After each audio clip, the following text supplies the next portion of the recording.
Welcome to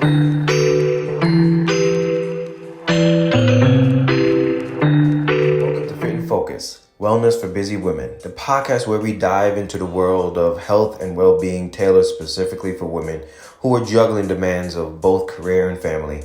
I'm your host, Shane, and I understand the challenges of balancing a thriving career while nurturing a family. So grab your headphones, take a deep breath, and let's embark on this journey to become the best versions of ourselves together. Get ready to get fit and focus. All right, so guys, it's gonna be story time again.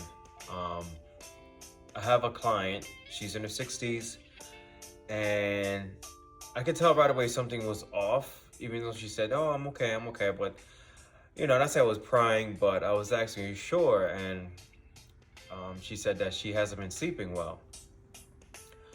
So she said that it was like 5 to 6 hours, sometimes even less.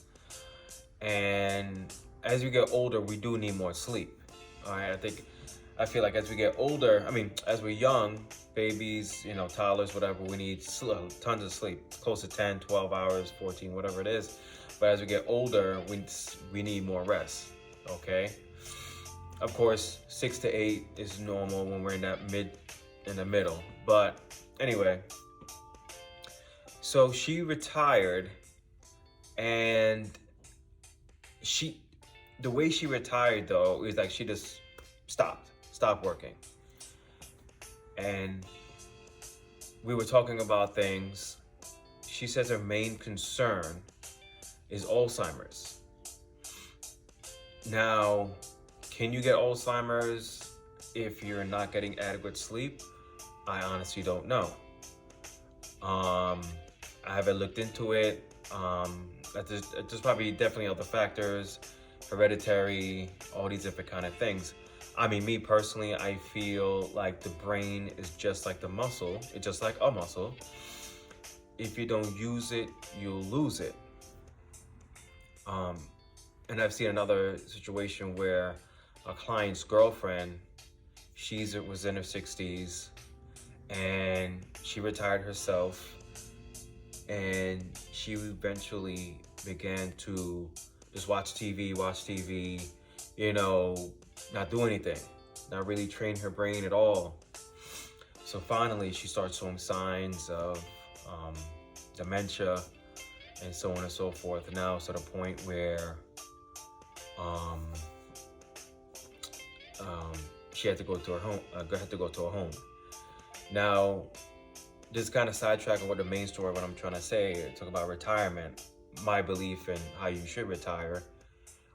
Just to continue on with this person that had dementia, to bring up another hard lesson. My client, who was taking care of running his own business, accounting business, trying to make time for himself when he can, but he never really did. He put the work and his girlfriend before himself, to the point where he was considering suicide. He said he collapsed, with all the stress and everything. He collapsed, and he was brought to the hospital. He was at the hospital. I guess he came to, but then he never told me how. And he tried to kill himself. He said that the nurses, what have you, tried to stop them. So the interesting part is, when he told me that, the way he told me was because he called me. I was texting him, "Hey, how are you doing?" Just checking up on him. And he called me, then he texted me back, and I said, "Is everything okay?" And he said, "Yeah." He said, "Don't laugh."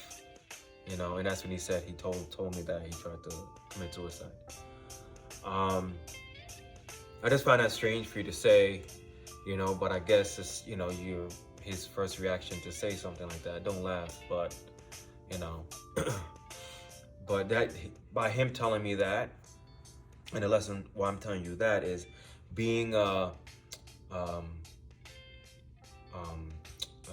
forgot a care, oh God, I forgot what you call it, but like pretty much a caregiver. There you go, caregiver. Being a caregiver is no joke, and it does take its toll. If you're considering to do something like that, I mean, for a loved one's sake or what have you, please be mindful of that. If you are receiving that care, please be mindful, and it can be hard on the person as well. If you're aware of it, if you're coherent to know, but it's a tough task. But anyway, going back to my original story, my client, we started talking about, we're working out while we're trying to talk and try to problem solve stuff. Now I know sometimes some people just want to vent or talk about it or just don't want a solution, but something like this, I feel like I had to definitely help out the best that I can. So we kind of came to the conclusion of two things. And one she's actually doing, well, actually technically three things, but one she's doing herself. She already started to journal, like what time she wakes up and everything, and how long she sleeps. But then I was thinking two things. One, maybe journal why you actually woke up. Was it from a dream? Was it from something? If you find some common factors or whatever, maybe you can figure out what's causing you to wake up. All right, that was one. And two, I asked her, how did she retire? Did she slow down, or did she just came to a full stop? And she said, oh, she was doing 5 hours less than she normally did. And she's a social worker. A counselor, school counselor. So I told her, maybe you need to do some like puzzles, do something to kind of challenge your mind, to kind of, in a sense, fatigue your mind. Like you're working out, so you work out your mind, to work out your body, to fatigue, so you kind of can go to sleep easier. But I'm thinking more of a mental side. Her body is used to being, I guess, I don't want to say overworked, but utilized.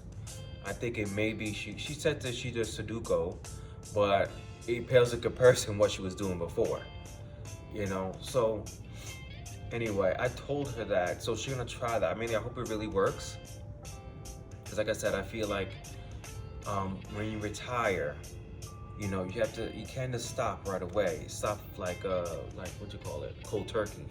I think you kind of have to slow down, maybe go into like a part-time job or something, we have to be somewhat on a schedule. Like I've seen these people when that retire, they do like the crossing guard stuff.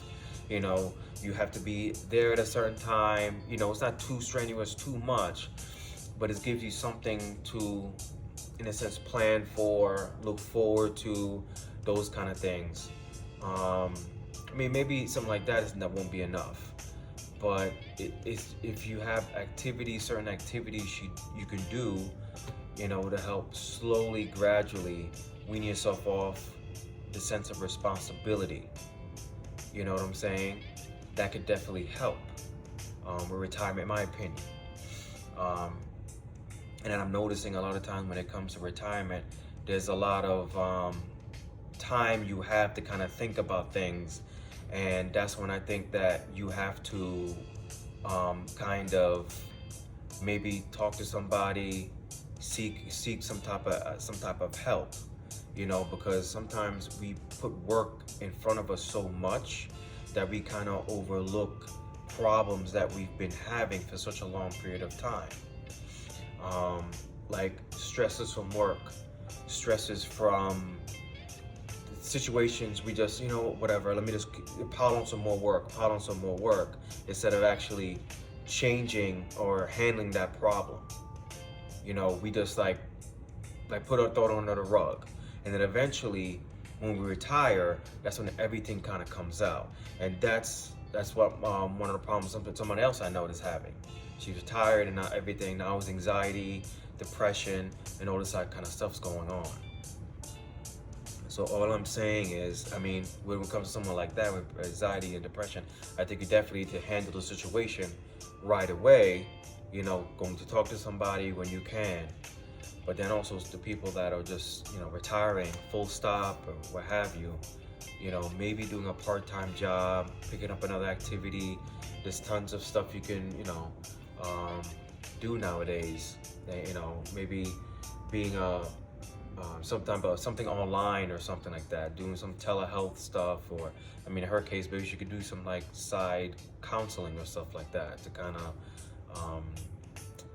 help her not just pretty much fall off the cliff, meaning just stop work right away, just like that. It's good. I know a lot of people are looking forward to retirement, but at the end of the day, there's a lot of time. You're given a lot more time. But what are you gonna do with that time? Yes, you can work out, exercise, or whatever, but what are you gonna do with this? So that's just my 2 cents on that. I figure I'd share that with you guys. It's like I said, a lot of people look forward to retirement, but then when you get to that point, like, what do you do with that time? And unless you have tons of money to go on vacations and all that kind of stuff, you're gonna have a lot of time, staying with the grandkids, but that's not gonna happen all the time. If you're lucky enough and, with the family and stuff like that, sometimes that doesn't happen. So you have ample time to do stuff. So what are you gonna do to challenge your mind? It's like I said, I feel like the brain is like a muscle. You have to stimulate it. You have to challenge it still, But anyway, hope that makes sense, guys. Thanks for listening and have a good one. Are you ready to transform your health and wellness journey? At Condappa Strength, I'm committed to helping you achieve your goals through my 3 pillars for results. First, I educate, equipping you with essential knowledge to understand your body and its needs. Then I execute a tailored plan, ensuring every step is personalized to your unique lifestyle. Finally, I encourage, providing accountability and support every step of the way. Get ready to unlock your full potential and thrive in every aspect of your life. Visit me today and let's embark on this journey together. Check me out at condappastrength.com.